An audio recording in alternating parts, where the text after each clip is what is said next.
Yes! Yes! That was unexpected.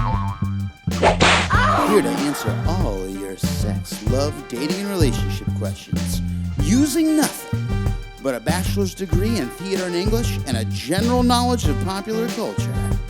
It's time for Becca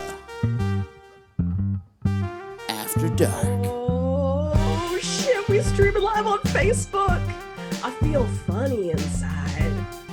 Being all jammed inside of Mark Zuckerberg's little corner of the universe.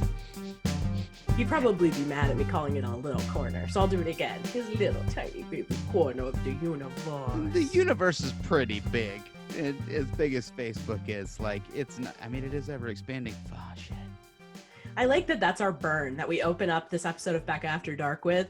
Our burn is Mark Zuckerberg. You don't have the whole universe, just a small corner of it. A little bit. Hey, everybody. How's it going? If you are watching us, that means you're watching us live on Facebook, on our Facebook page, facebook.com/Becca After Dark, where I am here with my assistant, legal male, our Alex Murray. Alex, how are you today? What's up? I'll tell you what, I'm feeling funny inside because I had some dental work done and I'm on drugs. I was going to say, there's only two reasons I would ever allow a person I was on a podcast with at night to wear sunglasses. One, it was Bono. Two, drugs. Yeah, well then, you know what? Check and we'll work on the second one for sure. I'm also planning on, at some point, I'm going to have an opportunity, I know it, for like an excellent, like, Trisha, get it together. Oh my get God. These glasses off. So like, you know, the eyeballs will appear at some point, but I yeah. really love that we have decided that on this, it is a live streamed video episode of Becca After Dark, which will also be dropping as a podcast. We've decided to make a very strong visual joke and I'm into it. That's why you got to be here in the moment with us, folks. Things just happen so quickly. By that end, hello, it's good to see you. Is anyone here? Or am I just screaming into the void? I'm having a lot of trouble pulling up the fucking chat, man. I'm working on That it. is the best thing I've ever heard. Like, Alex, I don't even need to hear anything else. I feel like we don't even need to check in with anyone else. Let's just talk about love, sex, and dating. Yeah, we can just hang out, just you and me. I love it. Yeah, we'll just chat. We'll just talk about our Christmas sweaters. What are you rocking? You got I'm rocking what I call cat. mean naked pussy. Yes. Look at that. He's pissed as hell. It's hat naked. Well, I mean, but it's the kind of cat it is. Oh. Isn't one of those naked cat. Do you know that they get greasy and must be given baths? No, thank you. I interacted with a naked dog today in What? a used record store. Just a little Brooklyn anecdote. Oh my goodness. Did you touch the dog? I did not, but it touched me a lot. I was just trying to get a Joni Mitchell record for my wife because I'm Aw. sweet. I know, right? Which one? Nothing says happy, wonderful, beautiful relationship like some Joni Mitchell. Nothing says everything's fine. There's no stress at all like some waifish crooning and playing of a Coming piano. on Christmas. Cutting Uh, down trees. yeah, there's the live video. Popping it up. Yeah, we got people here. There they are. Court and Spark is the answer to your question. Oh, that's a good one. Not my fave, but up there in my top 3. It's my fave because everybody else playing on it is the Crosby, Stills, Nash & Young 60s counterculture nerds. Aw, I love it. I love me some stories. So what's going on? Who's here? Yeah, we got friends. Be quiet. Be quiet, me. Oh yeah, what up? Oh man, This is my favorite episode of the show I know to it's date. so bad. It's so literally good. Just Alex fighting with the internet. I can see your aura. Oh, can you? Thank you. God, Becky Miller's here. Miller Becky! says, I like watching your show. I am still here. What up, Becky? Thanks for being here. Charlene Carusco says, found you again. Long time no see. Hi, good to see you guys. I'm really glad you're here. I hope that you are all either festive or feeling festive of heart with us here today on the show, the showgram. Yeah, hell yeah. Well, we do have some emails. What do you think? Should we just head on over to the inbox? Friends, if you, I'm on it now. I'm here. If you email beccaafterdark@gmail.com, I got those coming in. And if you just want to drop a question right in the chat, you can go for that as well. And I think I'm actually monitoring our Facebook's messenger as well at the moment. So however you want to ask us, whatever you want to ask us, we're here Send for it. us your questions. We're always here, horny in the inbox for your DMs. That is beccaafterdark@gmail.com. Yeah. Well, speaking of horny in the inbox, we got a Miles update, our weekly Miles update. You want to start there? Hang out, Heck chat, chat, yeah. chat with Miles. Chat Um, with Miles, cause it gives us smiles or yeah. something along those lines. For those of you who may be watching or listening for the first time, Miles is our very good uh, trans friend, and we're learning all about their masturbatory habits and life. Miles writes, "Hey, my dudes. First off, I've subscribed to Missing Sock Patreon as Lefty Amateur, so that's important. Thank you, Miles. Hold up, hold Miles, up. thank you. Oh my There's the God. reveal.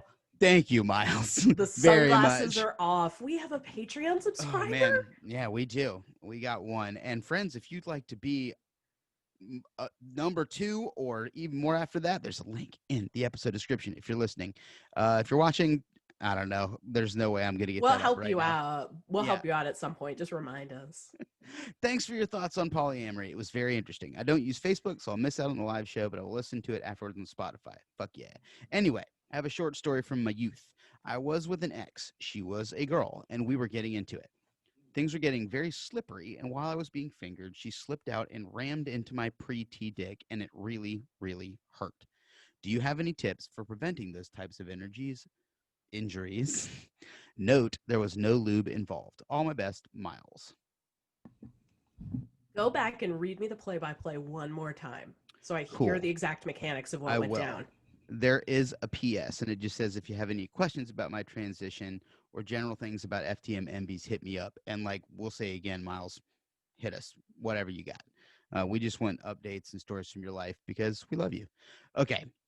I was with an ex. She was a girl, and we were getting into it.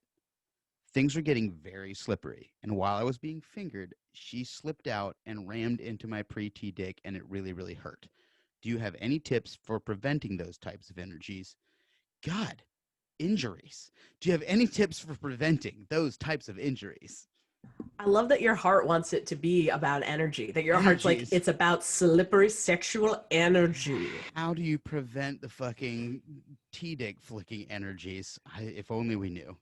Guys, I will tell you this when it comes to sexual injuries of this kind. Sure, there are some safety measures you can take, but it's a lot like roller derby or professional wrestling. You're not there because, you just want to wear a cool outfit and have people cheer for you. You're there because you want to experience something, and usually it's a little bit painful. One of the things that happens in sex sometimes, we've talked about weird noises, we've talked about weird smells, we've talked about weird sounds. Injuries, weird injuries. Having someone jam a part of your body sexually with a digit being your fingies, is exceptionally painful. I would say the only thing that I can think of to prevent that is that while you are fingering someone, alter the position in which you're laying your body in relation to theirs. Because if you're coming at fingering as if your head is facing the other person's head and you're lower down and you're working it, you're doing like your come hither gestures. If you're doing that and you slip out, you're gonna bang right into the clit, especially if someone's super, super wet. So I actually think that a lot of people are missing an opportunity by inverting the fingers when you get in there and exploring with knuckles. Knuckles is a great way to prevent your pre-T dick from getting fractured during the act of digital lovemaking. Yeah, especially if you're going fast and you're getting tails. Yeah, slippery when wet, am I right? Some Sega humor for everyone out there. Sonic the Hedgehog jokes. I would say I'd let my stepson listen to it because he enjoys Sonic, but what with all the talk I did about his use of lubricant in last week's episode, it's probably best to keep him from the podcast. Yeah. Oh man. Yeah, if I could contribute, I'll just throw in there. Practice makes perfect. Yeah, absolutely. You can't make an omelet without breaking a few eggs, and The clit's sensitive, so is a preety dick, and they will bounce back. But also, I Uh, think knuckles. Jay in chat asked pre-T, what's that? Oh, okay. So we're talking about a trans person who went from having something that a person might identify as being called a clitoris. I like that I got nervous to say clit for a minute. I was like, clit on the internet. This person refers to their clit as their preety dick because they don't identify as someone who has the genitalia that you would associate with assigned female biology. Also, it was funny earlier, Alex, when we were talking about Miles and how much we love him, we were calling him our trans friend. I kept being like, that sounds like somebody transitioned from being our enemy to our friend. I was like, well, I don't know. I hope Miles is okay with us with using that descriptor. If you're not Miles, just let us know. I mean, life's full of transitions, man. It's not just gender. I've transitioned right? from personalities a couple times. You know, if I shave this thing off my face, man, great big bushy beard. I mean, that's a different person walking out of the bedroom the next day. It does grow back, so it's lower stakes. But yeah, you know. Yeah, to be very clear, the clit does not grow back if it is removed. Yours That doesn't. said, yours does. Yeah, I guess I shouldn't speak for all Try clits. harder. But most clits, remember, the most of the clit is like a McDonald's arch. The arches are inside your body and up and down, all up in your labia and folds. That little nubbin is great, but it's the dollar value meal. There, you can also get some better options if you keep going. Yeah, most of the iceberg is under the water, friends. Oh, I thought you were, for whatever reason, going to be talking about lettuce because you said iceberg. And I was like, Most of the iceberg has been shredded and put with the special sauce on the Big Mac. delicious. Now I just want to go to McDonald's. Just hungry. McDonald's, if you would like to sponsor us, we can have that conversation. The older I get, the more and more I find that like it's way easier to make me like crave food than sex. Like the older and older and older I get, I'm way away from 18. You know what I mean? 36-year-old man. It's much more like, ooh, hamburgers. I'm all excited. See, this is my problem. I'm the 37-year-old woman, so I'm essentially like a 13-year-old boy, I know. which means that I'm hedonism bot. I'm over here and I'm like, yeah, this pizza's amazing. Now do me also, and then maybe Chips Ahoy's? So brutally unfair that like, yeah, here I am, self-possessed and know what's going on, and I'm like, I'm tired. I just realized that I'm tired. That is the voice of my libido. When my libido is defeated, it is just that voice going, no, fucking no, half Garfield, half Winnie the Pooh, like just like, I mean, if you're gonna just like feed me some honey, sure. Shirt on, no pants. Not gonna work. Yeah. This is as ready as I'm gonna get. I've prepared for the day. No bothers to give. Oh, that really resonated with me on a deep personal level. Delicious. Hell yeah. What's going on in the chat, Alex? Is anyone hanging out? Oh yeah, I mean Jay's there. Says thanks. We've got Charlene's asking about the cousins, which is like pre-Alex Becca After Dark, I think, lore. I'll tell the TLDR version for those of you who don't know about the cousins. Early on in the history of Becca After Dark, we're talking way back in 2016, there was a woman having a sexual relationship with her cousin. Now, that in and of itself was something, but the relationship was fraught because he turned out to be very jealous and controlling. So they're no longer together. She's with somebody else and having a grand old time, but every once in a while we'll get a cousin update. And I love to just chat about filial relations, I guess. I don't know. It's funny because to me, a cousin, I'm going to alienate so many people immediately. Cousin to me is a little bit like less cringeworthy than say brother, sister. Like if you're with your cousin. I don't think that's going way out on a ledge. If you want to get with your cousin, if they're really hot, and you guys decide you don't want to have kids, or you want to throw that dice and you want to like talk about royal families of Europe and how that worked out for them. Yeah, if you were running an empire of any sort, it would be like, fine, go ahead. Keep it a family. Why not? We're the Austro-Hungarians. We got to keep this shit on lockdown. Only marry your cousin. We've been over this 1,000 times. We got to just fuck up Central Europe. We're just going to ruin it forever. Your next child will have no blood cells, but it will be worth it. No blood Hell yeah. cells. Allergic to sunlight. Can only be killed with garlic and a steak. I mean, sure. I mean, I'm not here to judge anybody, but like, it's always blows me away. And you know what? This is going to end up being actually a good transition into, I think, our next question here. That is just like, that's the one. And I gotta have that person. All of society says no, and like everybody is freaking out, and like you just can't pick that. There's just the one. Like you can't pick nobody else. Nobody else is gonna do it. Maybe it's the forbidden fruit thing. I don't know. Maybe. I mean, what you just described the passionate love feelings I had for like the drunken Frenchman who taught music appreciation in my high school.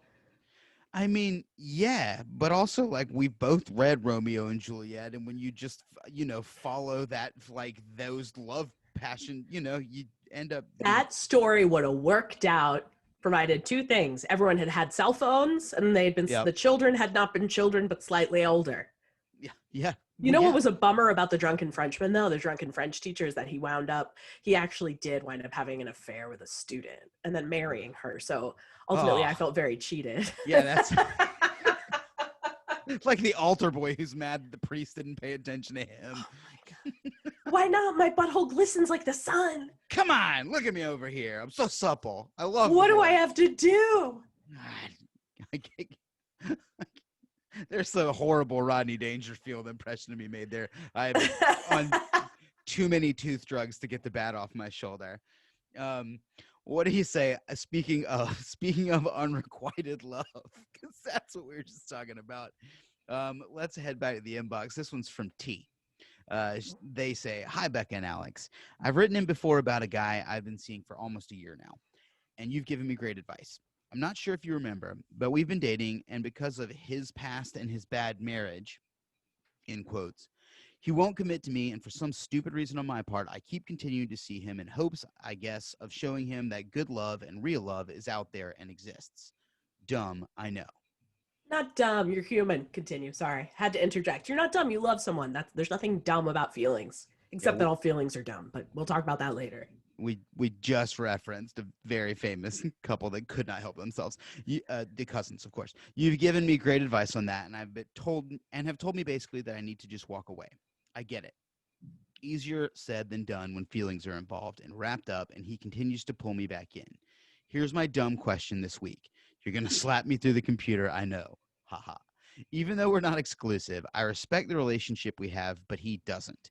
He constantly is adding random girls on his Instagram, which in turn, I know there are DMs going on, as well as liking all these random porn pics of girls. So how do I confront him about this without looking like a complete psycho that's stalking his IG page and who he follows? I feel like a complete fool. Go ahead. Let me have it. Thanks for all you both do. I'm a faithful listener and truly do appreciate y'all. T. Permission to bitch slap in the song? Yeah. Yes. Oh, girl, you got no right. You got no right. You got no right to complain about any of this because you set the parameters of the relationship that you're in with him. You're respecting the parameters of a relationship that does not exist, like the rectangle I am poorly creating with my hands on Facebook. He doesn't respect you. He doesn't respect you. He doesn't respect you. Girl, he doesn't respect you. You can sit down with him and say, your behavior on social media and with other women is upsetting to me, and I feel like it's disrespectful of our relationship. But you know what he's going to do? He's going to say, our relationship?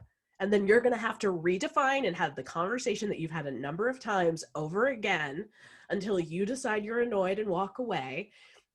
And then he comes back and lures you back in. You are the one who's going to decide when it gets to be too much emotionally. So all joking aside about it, I'm not going to reach through here and bitch slap you. You think I haven't been you? We have all been you. We've all for sure been in this position in one time or another. And all I can say is it's up to you as to when you want to get off the ride. I think talking to him about his behavior on social media is going to start another fight. That is going to cause you to see that he doesn't view you to be equals. What do you think, Alex? I mean, I'll just say that usually if you have to ask if you're acting like a psycho, that's probably your first red flag. I mean, not that you're a psycho or there's anything wrong with like freaking out because you're super into somebody and you're going nuts. But you know, you know what you're doing. You know, like you know what you're up to, or you wouldn't have written us the email. And there you are. You've had it. Everybody look at titties online too. I feel like that's important to say. We all look at titties. I look at titties online. I look at dicks online. I look at things and I say, delicious. If my boyfriend ever got a handle of my Instagram and cared to be annoyed at the amount of dicks and titties I'd looked at, he'd be appalled. You can't judge someone based on what they do on social You media. looking at dicks and titties on Instagram? Well, I look at dick shapes. Sure. Yes. Yeah. That's almost better, right? Because the mystery. Well, also, to let you in on a steamy world here, if you know the porn stars that you like and you follow them on Instagram, they will often go live. And when they're live, there's a little bit of a buffer there before they're shut down. So Oh, you can see some dicks and titties on Instagram pretty easy if I you know who love. to watch and set They're alerts. they're just like. I mean, what's the? I'm trying to think of like another crime that you can do that for, like just for just a minute. I guess it's like having a house party. It's just you're like, fuck it, we're gonna crank up the EDM on a Tuesday night until the cops shut us down. Party till they've shut us down, till the narcs come and take our titties away. Classic narcs, always trying to take them titties. Give us our titties, narc. Oh man, yeah. I mean, also like there's lots of the just Instagram models and stuff. There's plenty of people just like Oh, yeah. have huge Instagram followings just for like being hot. A lot of Mm. them pretend to be actresses, and their whole deal is like, look how hot I am. Alex, I'm about to blow your mind. Yeah. If they're pretending to be actresses, aren't they succeeding at their task? I mean, I was just gonna burn Olivia Munn pretty good. Oh, fuck, I'm sorry. I love a mun burn. Let's go back. I never said it. Nah, it's too late. I have a hard man. I mean, of course I'm into Oh, Olivia Munn because she's like the hottest bro, right? oh yeah, for sure. It's her whole deal. Yeah, it works. She knows what she's about. Let me see that mun. Yeah, dude, baby. Oh. She learned to use the sword. Mun. She's in all the Sorkin shows. Mun. Oh yeah, man. But also, So like, good. yeah, if I don't have to hide that, right? You don't have to. I don't have to hide that from anybody. It's like, oh, you're looking at Olivia Munn in a waterfall. Oh, I guess it's because you're so blown away by her performance in Yeah. her 2-episode arc of New Girl. Like, yeah. Now, like, if you were then DMing her and saying, yo, girl, let's get together, and she was like, all right, then I'd be like, this is a whole other thing. You're now having an illicit relationship with Olivia Munn, and that's inappropriate. Yeah, it would be inappropriate, wouldn't it? It would be. It'd be pretty- Does that kind of make it hotter for you? I don't, that's the, I think I would be like the dog who caught the car, right? I would be like, Our dog caught a steak knife once.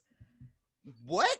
It was out, like someone had, like, it was on the side of the road, a steak knife with a busted handle. Next thing I know, our dog is off the leash running towards us with a steak knife coming out of his mouth, and I've seldom been more afraid. Who the fuck was slicing up steak while they were driving down the road and then was like, done with this, and just chucked it on the Fuck the steak knife! hell yeah, all done with this, Chili's to go. Don't need this shit anymore. Somebody probably sat down on that curb. They were like, oh, Outback, you treat me right. I shouldn't have stolen this knife from you. But they did. They have plenty. True Oh story. man. True story. Yeah, they got so many. Oh, here we go. All right, we got in chat. Darren shit, York something going on. has Something happening. chimed in. No, it's not. You know what? We got a pretty chill, mellow crew tonight, and that's cool. Thank you for being here, friends. Thank but we you. do. Yeah, we appreciate that. Okay, but Darren York has chimed in and needs some help. And Oh, great. Let's hit it. Darren asks, I'm looking for a long-term relationship, but not sure how to go about Is everything okay? how to go about less I'm drinking. Darren, real quick, are you trying to say you're not sure about how to go about it unless you're drinking? Yeah, that's I what it need sounds like some, to me. yeah, I need some grammar help real quick, my friends. Um, that's certainly what it sounds like, right? Yeah. It's funny. Used to think you usually think of alcohol in the context of starting relationships as being something to like just get you over the hump and get you hooked up with someone.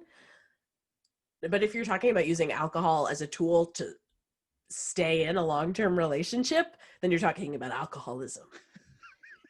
And that's another problem. And I think that should be addressed before we address the problem of how to find a lady fair. That's kind of that's my take right there, right? I Because if mean, you're that, like if you're like a man, if someone was like, man, I just can't meet people without alcohol, I'd be like, I know it's really hard. Try to do coffee, I guess. That's usually my answer. But if someone's like, I can't form long-term relationships without alcohol, I'd be like, you're an alcoholic then. yeah.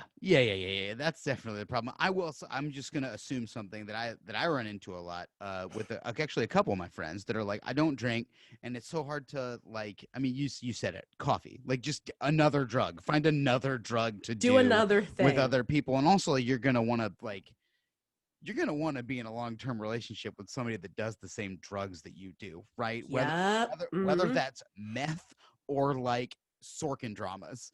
I, sw- I swear to God, like the night I met my wife, we had three things in common.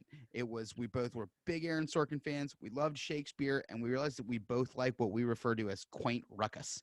So, which is just like we love parades or like Ren fairs, like a group of people that are like excited and acting ridiculous. Like we'll search out for things like blueberry festivals and like drive 2 hours into upstate New York to watch like a dog herd ducks at a blueberry fest, just having a great time.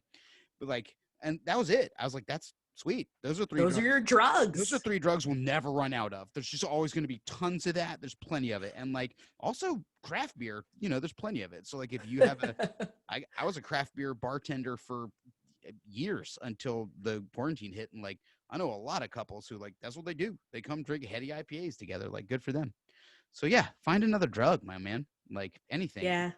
Yeah. Role playing games. Love can be a drug. Yeah, There's yeah, songs about that.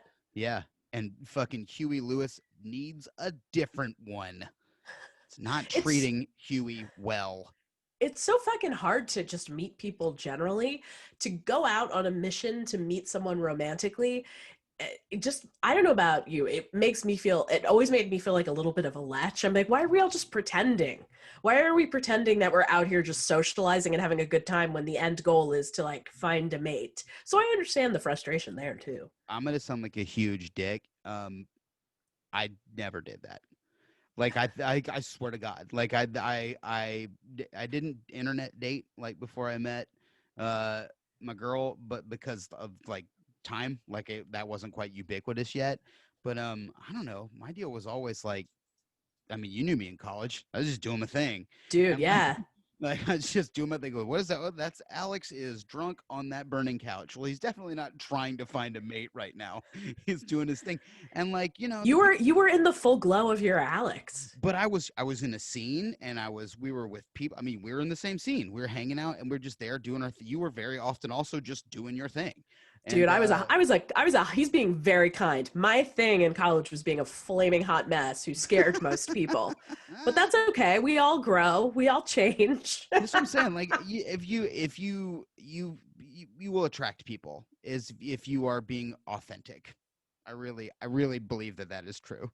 hmm Um, if you are And doing your thing. sometimes it can be confusing because you think you're being your most authentic self and you are in fact incorrect. But that's all part of the process. Yeah. Maybe try on a different, maybe make a transition and try on a different authentic self. If you're doing a voice, it's not your authentic self. There was a girl in my high school whose voice was about as deep as mine. And then one summer she went away and came back and started talking like a little baby. And like everyone was just fine with it.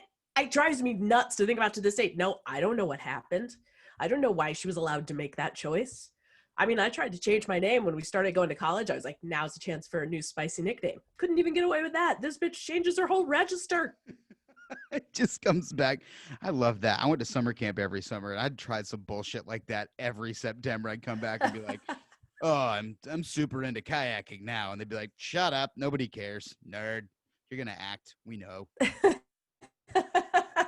we, we've got another question in chat. I think We we see can you out there get to. prancing upon the boards. Sure. Yeah. Whatever, dude. We know you love All right, let's Sorkin answer dramas one and more Shakespeare. question. Nerd. Yeah. Yeah. This one's from Jay. In chat. Says, I met someone online and we like each other. One hitch, my love interest doesn't know I'm several states away. How do I let my love interest know this without ruining everything? You're making a supposition about your love interest. You're assuming that because you're states away, they're no longer going to be interested.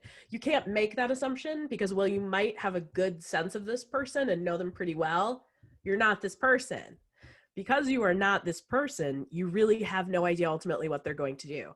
This is something that's very hard for a lot, especially people who have a little bit of a thing about control.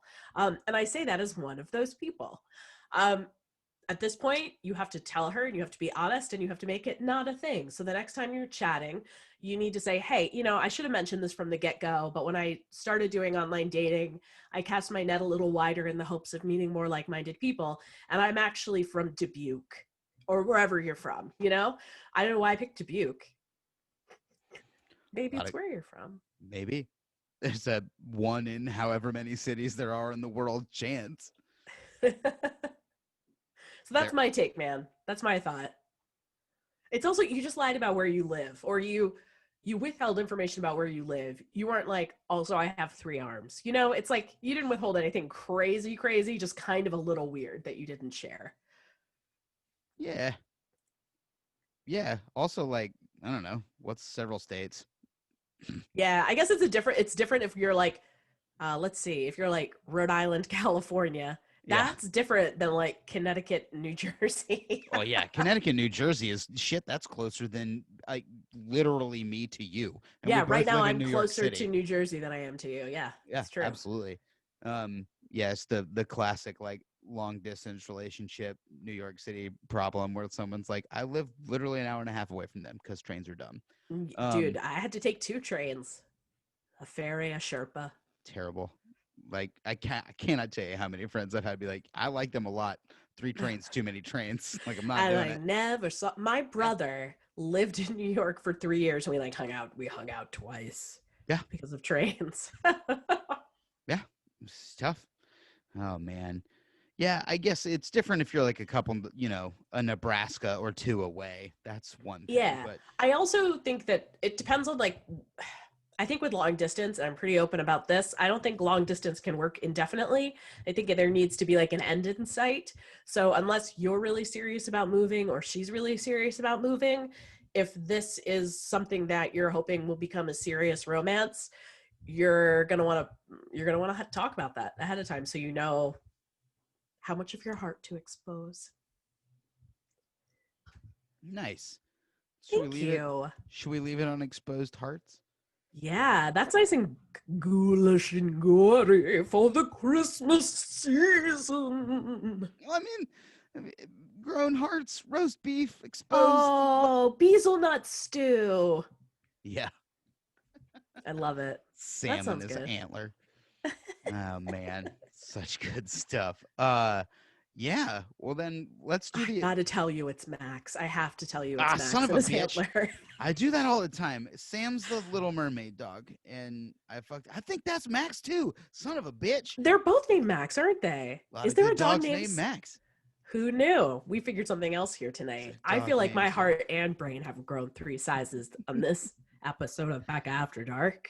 Friends, if you know who the hell Sam the dog is, get at us. Let me know. If you've got questions you want answered next time, we'll be back, of course, in the podcast sphere next Wednesday. Drops at 9 o'clock every Wednesday, 9 o'clock Eastern. Hit us up, BeccaAfterDark@gmail.com. There's links in the episode description. We're getting that merch up there. And also, if you want to be one of the awesome people like Miles that is a contributor on Patreon, there's a link.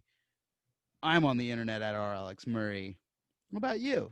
I'm on the internet at Becca Stokes. And hey, if you want to write an entire novelty song called The Mun Song to Cisco's Thong Song and send it to us at BeccaAfterDark@gmail.com or share it on the page, I'd be down as hell for that, guys. So I just like stopped. I was like, and now Becca will finish the show. Thank you very much for tuning in. We love you almost as much as we love hazelnut stew. Until next time, nerds, bounce up and down on that clit, dick, whatever you want, as long as it's slippery and wet.